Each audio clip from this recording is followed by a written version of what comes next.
Hey guys, so today I'm going to talk about the things that I'm glad I knew when I started acrylic pouring and the things I wish I knew when I started acrylic pouring. Some of the things I didn't learn until 2 years in, some of the things I didn't learn until 4 years in. And hopefully some of these things will help you guys. Some of them may make you cringe, but this is just from my perspective of what I've learned along the way.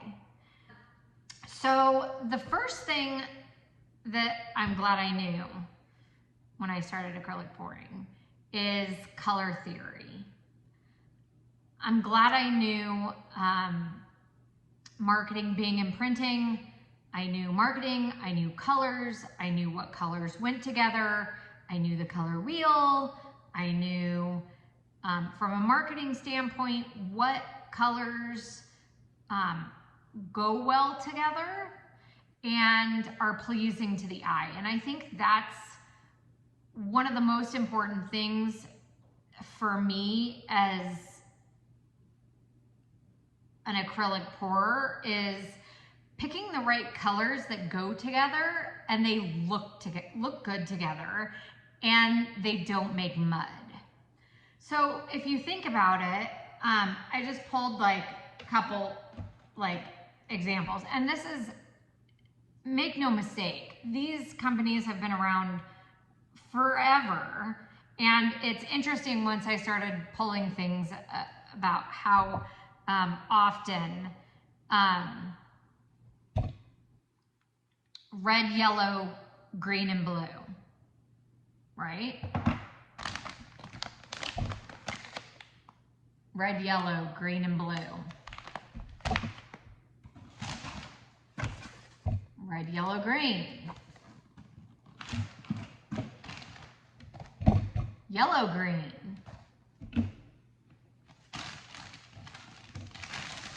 Very interesting.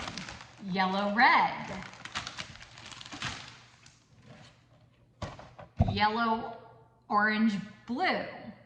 So you kind of get the idea that there are colors that, blue, red, all these companies use blue, green, and it's not that they don't want to use other colors. I mean, it's very interesting that all these companies all use the same colors. Blue, red. There's a reason they do that. These colors work together well. And knowing this, as you start to look around in your pantry, in your laundry room, around your house, these colors go together for a reason. These companies are using them for a reason. They're pleasing to the eye. So the next thing that kind of goes hand in hand with color theory is getting a color wheel.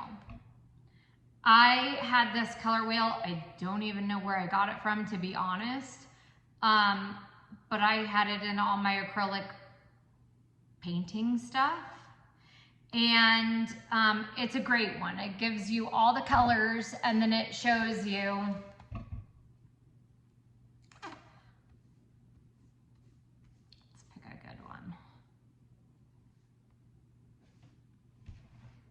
like if you add yellow to violet, you're gonna get brown. I reference this a lot. When I'm doing my pouring, I say, okay, if I add blue to green, or if I add, you know, I'm just gonna get a more turquoise blue. Or if what colors am I gonna add? If I add yellow to violet, if I add red to green. I don't want to make brown. So this is very important. On the back of my color wheel, I have basically color theory. It basically gives you the colors that go together. So where it's at right now, it's like red, green, and violet. If I go to yellow,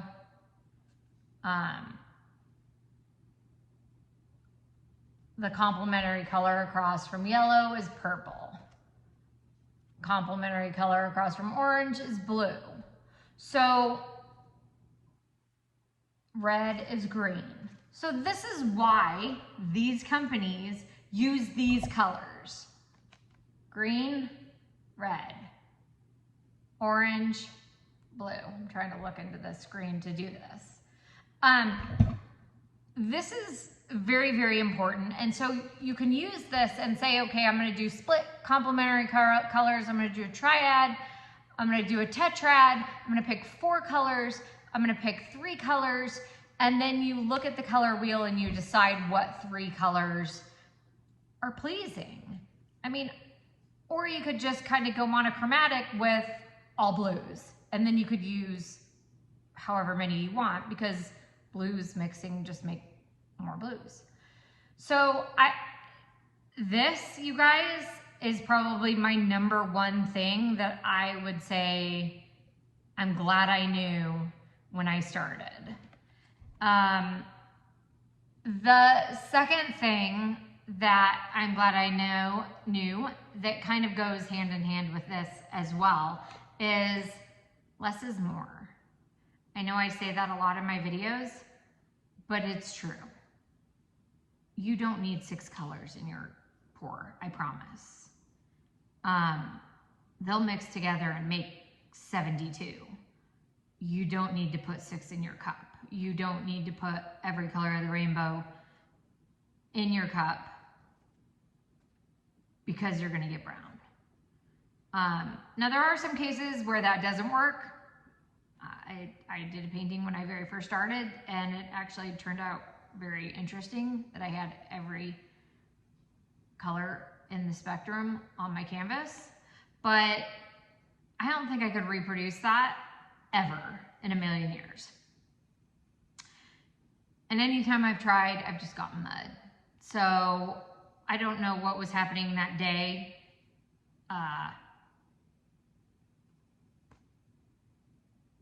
Less is more, you guys. If you're starting out, start with 3 colors. Start with, just a triad. Pick 3 complementaries, pick 3 blues, pick 3 greens, pick a blue and a yellow, and then it'll make greens.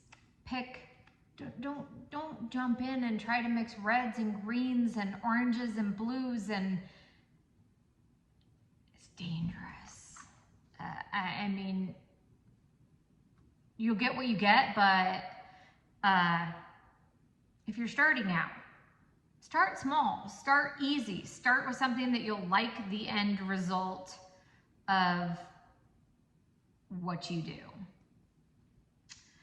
I can show you this. So this was the very, very first painting I ever did. And I did yellow and blue and white and got this painting. I just did a flip cup. I went to the art store. I bought Liquitex pouring medium. I bought some paint. I came home. I put it in a cup. And I thought, so hard about this. And down the rabbit hole I went. And since then, I obviously don't use Liquitex pouring medium. I have since switched to Floetrol because of the cost. There could be stuff to be said about that as well, but yeah, it's turned out to be an interesting hobby, as we all know. Okay, my third thing that I'm glad I knew is, in my opinion, don't go cheap. Don't start cheap. Don't use craft paint. Yes, a lot of people say, like, go to the dollar store and get craft paint and do this, but then you spend all this time learning how to paint with subpar materials, and then you think you get good and you move to real paint, like real paint that you have to mix, and you start all over. I just don't understand the logic in that. I don't understand people that say start with craft paint. In my opinion, either get 3 colors, get red, blue, yellow, or get CMYK and black and white. And you can get those for like the big 500 milliliter bottles at Jerry's for $12 each. You could get 4 paints for $48, $50. Buy a package of canvases for Michael's for $12. Get 7 canvases. You'll have more than enough paint, you know, with an initial, and then get black and white. $100, and you could probably do easily 10 paintings. To me, that's a better bang for your buck than buying 13 different blues and 4 different reds and 6 different oranges and all that. Buy real paint, start with real paint.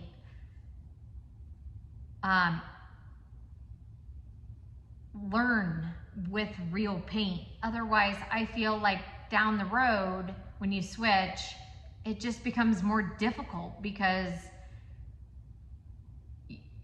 you've been learning with craft paint. So that's all I have to say about that. The other thing I'm glad I knew is everything can be reused, repurposed, recycled. I store leftover paint in vitamin containers, in almond butter jars, in peanut butter jars,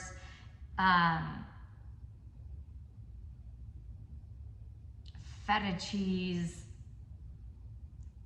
anything.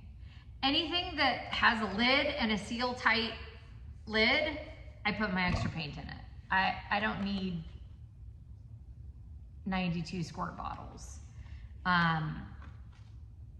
Maybe one day I will, but right now I just enjoy having containers, and when I need to use them, I do. And that way I have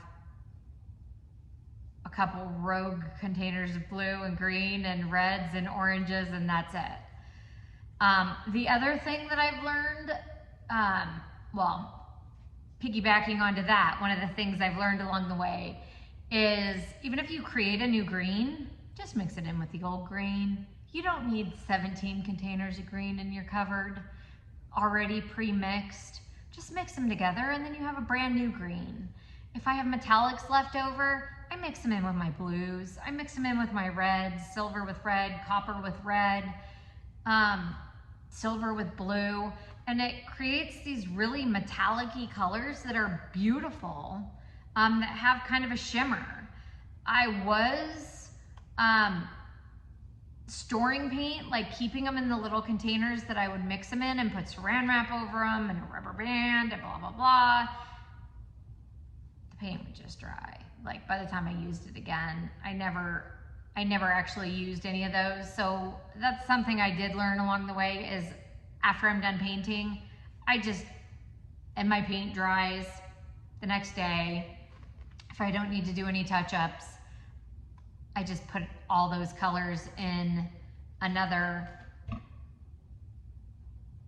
complementary color so I don't make brown. So if I have yellow, I mean, I end up having lots of blues. If you guys have seen me paint, I think everything I paint turns to blue. But I have a lot of oranges and reds and that. And so sometimes I'll add yellows to my oranges, I'll add yellows to my reds. I'll add, if I have too much yellow, I'll add it to blues and make green. It's endless. But don't wait thinking you're gonna use the paint, because, well, I never do, or I never did. Okay, so those are the things I'm glad I knew when I started. Now on to the things that I wish I knew. I think my last one is going to make you cringe, but I think it's the best tip I have. The first tip of what I wish I knew when I started painting is mix paint brands. Nobody really talks about this, but ever since I started mixing Amsterdam with Creative Inspirations, or Amsterdam with Artist Loft, or Artist Loft with Liquitex, and I'm talking about like an orange with an orange, or a red with a red from Amsterdam and a red from Creative Inspirations, or an orange from Liquitex and an orange from Artist Loft or whatnot. For some reason, I don't know why, but it's the different densities of the paint, the different things that are in each paint brand. You create a better paint, in my opinion, like this super paint. For a very long time, I tried doing Dutch pours with yellows and reds and oranges, and I couldn't get it. I mean, it was pretty, but it was faded and it wasn't bright and vibrant. And one day I just started mixing brands, and next thing you know, it's perfect. It's what I was looking for. Or on ring pours where maybe I couldn't get colors to stay, they would always blend. Like maybe Artist Loft would always fade into Amsterdam and kind of mix in. But once I started mixing like Artist Loft yellow and Amsterdam yellow, it didn't create like a green with a blue. I hope this makes sense. But mixing paints for me, mixing different brands of the same color, has almost been key in a lot of the paintings that I've done. So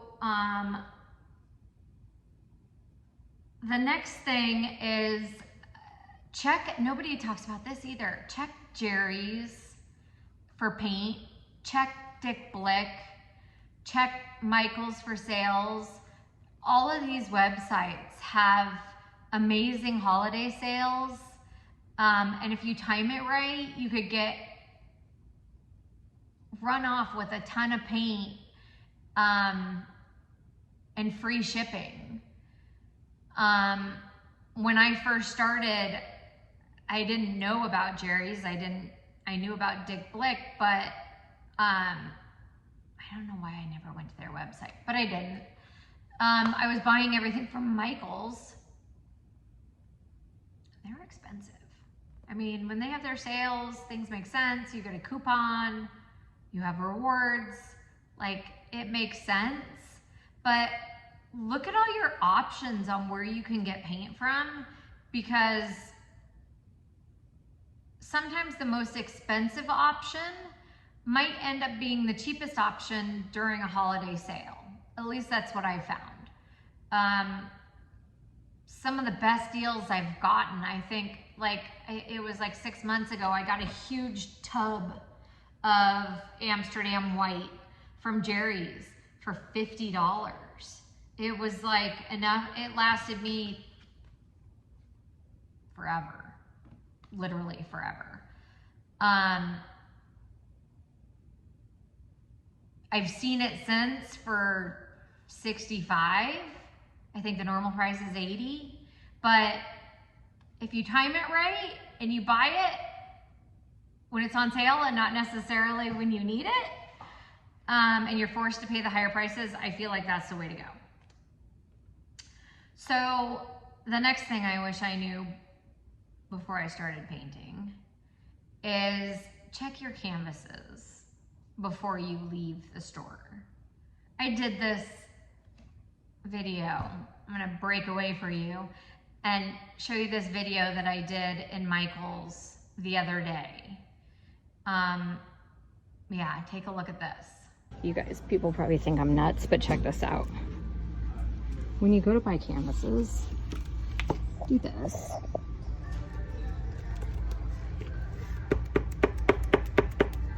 See how it's not level? Why do I want to buy that? This one, all four sides. This one, all four sides. Fine. This one. This one is even worse. Let somebody else who doesn't know what they're doing buy these. Don't buy these. So yeah, check your canvas before you leave. Don't buy the ones that are already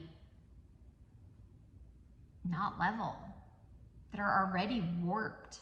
Buy the ones that are balanced and lay flat, and when you push on all four edges, they don't move and they don't bounce up and down. I did one of those curbside pickups during the pandemic, and I got stuck with a lot of really bad canvases. When you buy them in the Pro Pack, you can't help it. It is what it is. But when you buy big canvases, that's just something to test before you leave the store. You're spending all that money on those canvases. If they're not level, don't buy them. Chances are you'll find another canvas behind it that is level. So the next thing I wish I knew before I started painting is stop criticizing your work so much. Yeah, you are your own worst critic. Nobody sees what you see. I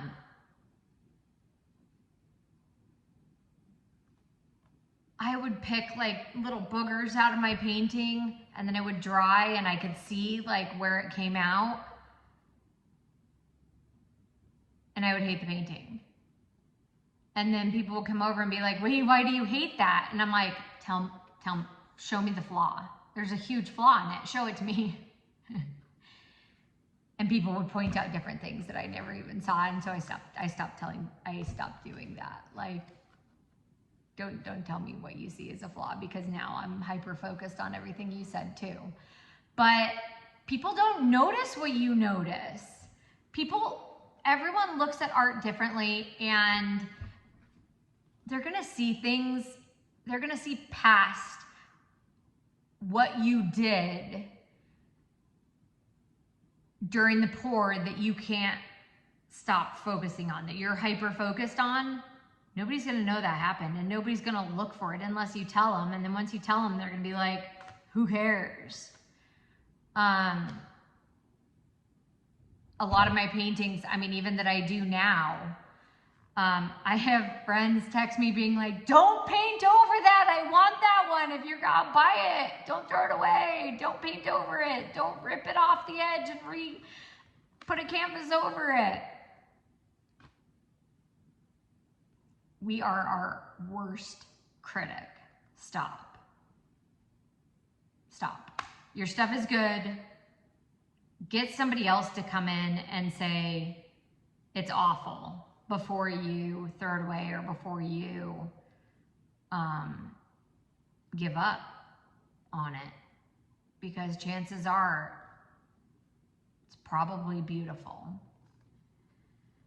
The next thing I wish I knew, this is my second to last one, the next thing I wish I knew when I started painting is focus on one thing.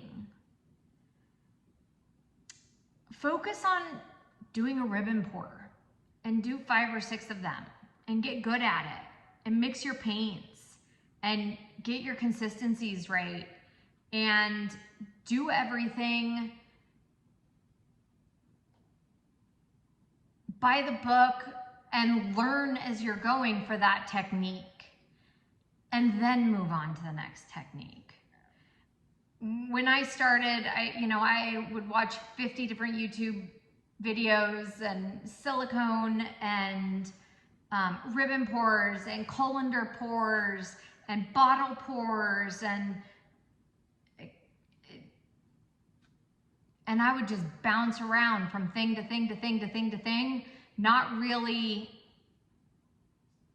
getting good at anything, not really understanding anything, not really honing in on what you need to hone in on to get good and to understand. And it takes a couple canvases, you know, 5 or 6 canvases to really realize how each technique works. So I don't know. I think we're all attracted to the new thing and what's new, and oh my gosh, that person made the best painting. Oh my God, I'm gonna make that.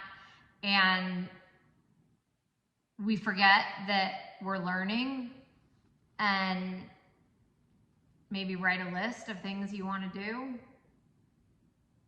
I don't know, maybe that'll help, and then focus on what you're doing. Maybe that's just me and my ADD. Okay, the last thing that my advice, I wish I knew before I started painting. So everyone says take copious notes, right? Everyone says write everything down, keep a notebook, do this, do that, whatever. So you all have YouTube channels. If you can comment, you have a channel. You have a smartphone. Invest in a tripod and tape your paintings. Tape everything you do. There is nothing more copious of notes than a video of how you did it. Sure, you can write notes of how you poured, how you mixed, how you did this. I have paintings, I have no idea how I did them. Okay, I got a little sidetracked.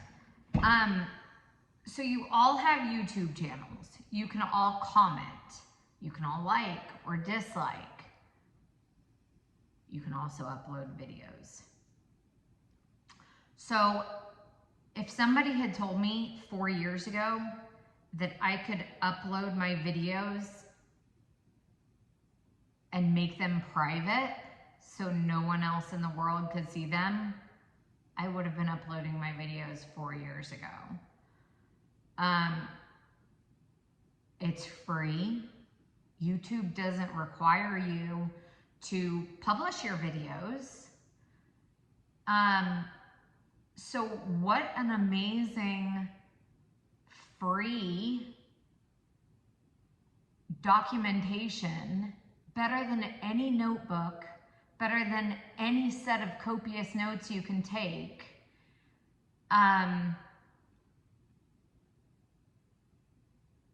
That shows how you did a painting. And not only that, they give you a description box that you can put all your descriptions in of whatever you didn't say in your video. And you can either add your own thumbnail of what you want to preview when you see it in your YouTube channel, or you could just pick a thumbnail from one that YouTube suggests. It's super easy. And then who knows, maybe in a couple years, if you wanted to start a YouTube channel, or at some point you wanted to start a YouTube channel, guess what? All your videos are there. So there are a lot of paintings that I did 4 years ago, 3 years ago, that I look at now and I think, I've tried to reproduce them and I can't. And it's not that I wasn't keeping copious notes. It wasn't that I don't have the, how I mix my paints, pictures through the process. It's that I don't know how I layered exactly how I layered my paints in the cup. I don't know exactly how I poured. Did I pour it out of the front of the cup? Did I pour it out of the back of the cup? There are things that I don't care how good your note taking is, you will never be able to find or recall unless there's a video. And did I mention it's free? I don't know, you guys. I mean, I think that's a no-brainer for me. If I had known it was that easy and I could just film what I was doing and say, hey, I'm using this paint, I'm using this paint. Here's me mixing, boom, boom, boom. Here's me pouring. And then I could just upload that video to YouTube for no one else to see.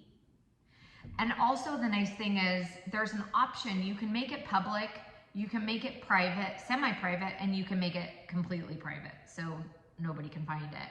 But I've spoke with other artists and they've said, hey, have you done this technique, or have you done this, and I have a video, but it's something that I would never publish. That, I don't know, I didn't think the end product was good enough, or the video wasn't good enough, or I have a ton of videos, you guys, that I never publish and I've kept, but thinking like if I did a compilation video of, you know, 10 different kinds of pours or whatever, I could use that as a 30-second snippet or a minute snippet, but I would never actually post it as a video. And now I'm actually posting those as shorts. A bunch of paintings that I did in the past when I first started kind of filming that I didn't like and I didn't think was good enough to post. I'm just making 30-second shorts of those videos and it's turning out great. So, but I've been able to publish these videos semi-privately, enter that person's username on YouTube and grant that one person access to the video so they could see that video. It's not public, it's only public to the people that I'm inviting in.